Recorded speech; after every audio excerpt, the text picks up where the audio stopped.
Un collègue à moi touchait 145 000 francs par an, un très bon salaire. Et un jour, il a lâché un mot qui m'a mis une claque et qui a changé ma vie. Le mot « plafond ». Dans cette vidéo, je te raconte pourquoi ce mot m'a fait rédiger ma lettre de démission et je te lis le passage de mon livre sur le mouton à 5 pattes. Reste jusqu'au bout, tu ne verras plus jamais ton travail de la même façon. Je reviens d'un séjour en Thaïlande et je reprends le travail en Suisse. Je passe par l'équivalent de Pôle emploi. Le conseiller me propose une formation informatique de plus, un certificat de plus, soi-disant pour me différencier des autres candidats. Voici comment je décris ce système dans le livre. Je cite. « Il y a peu de postes disponibles et plusieurs candidats. Pour faire une sélection, on exige 1001 diplômes, certifications et expériences. On demande le mouton à 5 pattes pour des tâches rébarbatives et ennuyeuses, qui ne nécessitent pas autant de qualifications. Pour être honnête, n'importe qui peut accomplir ces tâches, puisqu'il y a une procédure spécifique à suivre. » Fin de citation. Le mouton à 5 pattes. Retiens cette image. C'est exactement ce qu'on te demande d'être aujourd'hui pour un poste qui, il y a 15 ans, ne demandait ni diplôme ni certification. Le système n'a pas besoin de compétences en plus. Il a besoin de justifier pourquoi il rejette 19 candidats sur 20. Je finis par accepter un poste dans une entreprise soi-disant caritative. Je cite le livre, « C'était une prison, ni plus ni moins. » Fin de citation.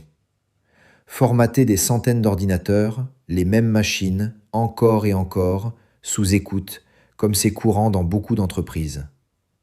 Puis une mission temporaire, très bien payée, vendue par une agence qui prend une marge énorme sur mon salaire. Je l'écris noir sur blanc. Vendue par un marchand d'esclaves, j'atterris dans une prison dorée. Mais voici le twist. Comme je faisais mon travail vite et bien, il m'arrivait de le terminer en 1 heure et de rentrer chez moi, pour revenir juste avant l'heure de pointage. Le temps libre que je gagnais, je le consacrais à me former, en ligne, dans le domaine thérapeutique. Pendant que mes collègues se demandaient pourquoi ce type passait son temps en formation, je construisais, en silence, ma porte de sortie. Et puis il y a eu ce fameux moment, ce déclic que je décris dans le livre comme une claque. Un collègue belge, la cinquantaine, poste de packager, 145 000 francs par an, et il dit en parlant de sa carrière une phrase toute simple. En fin de carrière, c'est le plafond. Le plafond. Ce mot-là, je ne l'ai pas digéré. Je me suis projeté dans le futur, à passer encore des années de ma vie dans un bureau, pour un travail qui n'a aucun sens, pour arriver au mieux à ce plafond. Et je me suis dit une chose. Personne ne me mettra de limite à ce que je peux gagner. Ce jour-là, j'ai rédigé ma lettre de démission. Maintenant, écoute bien ce passage. C'est celui qui revient le plus souvent en commentaire. Une parabole que j'utilise pour expliquer pourquoi si peu de gens sortent vraiment du système, même quand ils en ont les moyens. Je cite le livre. Imaginez un monde où 98% de la population serait borgne. Dans cette société, les personnes n'ayant qu'un seul œil pourraient obtenir un implant oculaire. Mais à quel prix ? Il leur faudrait travailler 5 longues années dans des conditions effroyables, 16 heures par jour dans les profondeurs d'une mine. Dans ce monde, les 2% ayant la chance de posséder leurs 2 yeux naturels se verraient contraints de dissimuler leurs conditions. Ils porteraient des bandeaux de pirates, des lunettes de soleil opaques, pour paraître borgnes comme la majorité. La raison de ce camouflage ? La peur viscérale de se faire crever un œil par cette masse frustrée de 98%. Et ceci malgré l'absurdité de la situation. Mutiler quelqu'un ne leur donnerait pas un nouvel œil. Pourtant, plutôt que de choisir la voie difficile mais légitime, ces 5 années de travail acharné, beaucoup préféreraient céder à la violence. Fin de citation. Relis cette parabole dans ta tête. C'est exactement ce qui se passe autour de toi, au bureau, en famille, sur les réseaux. Les gens qui ont fait l'effort de voir clair se cachent. Ils minimisent leur liberté pour ne pas provoquer la jalousie de ceux qui n'ont pas encore osé.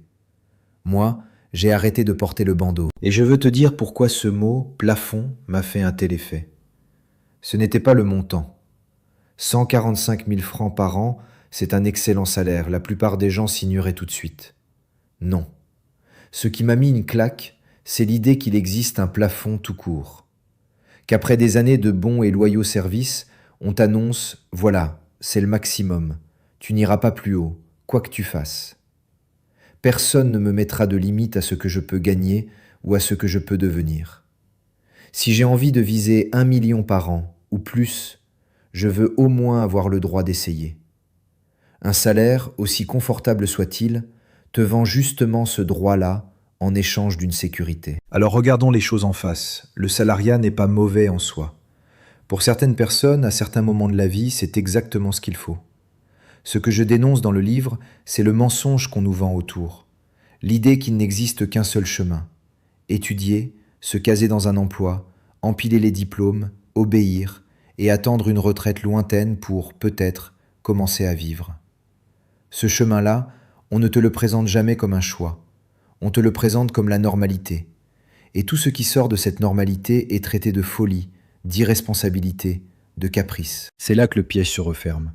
Parce que même quand tu as les moyens de partir, même quand tu as compris le jeu, la peur du regard des autres te retient. La parabole des borgnes, c'est exactement ça. On préfère souvent rester borgne avec la majorité plutôt que d'assumer d'avoir 2 yeux. On se met un bandeau volontairement pour ne pas déranger.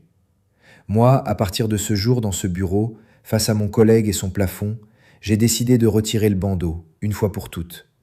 Mais attention, retirer le bandeau ne suffit pas. Voir clair, c'est la première étape.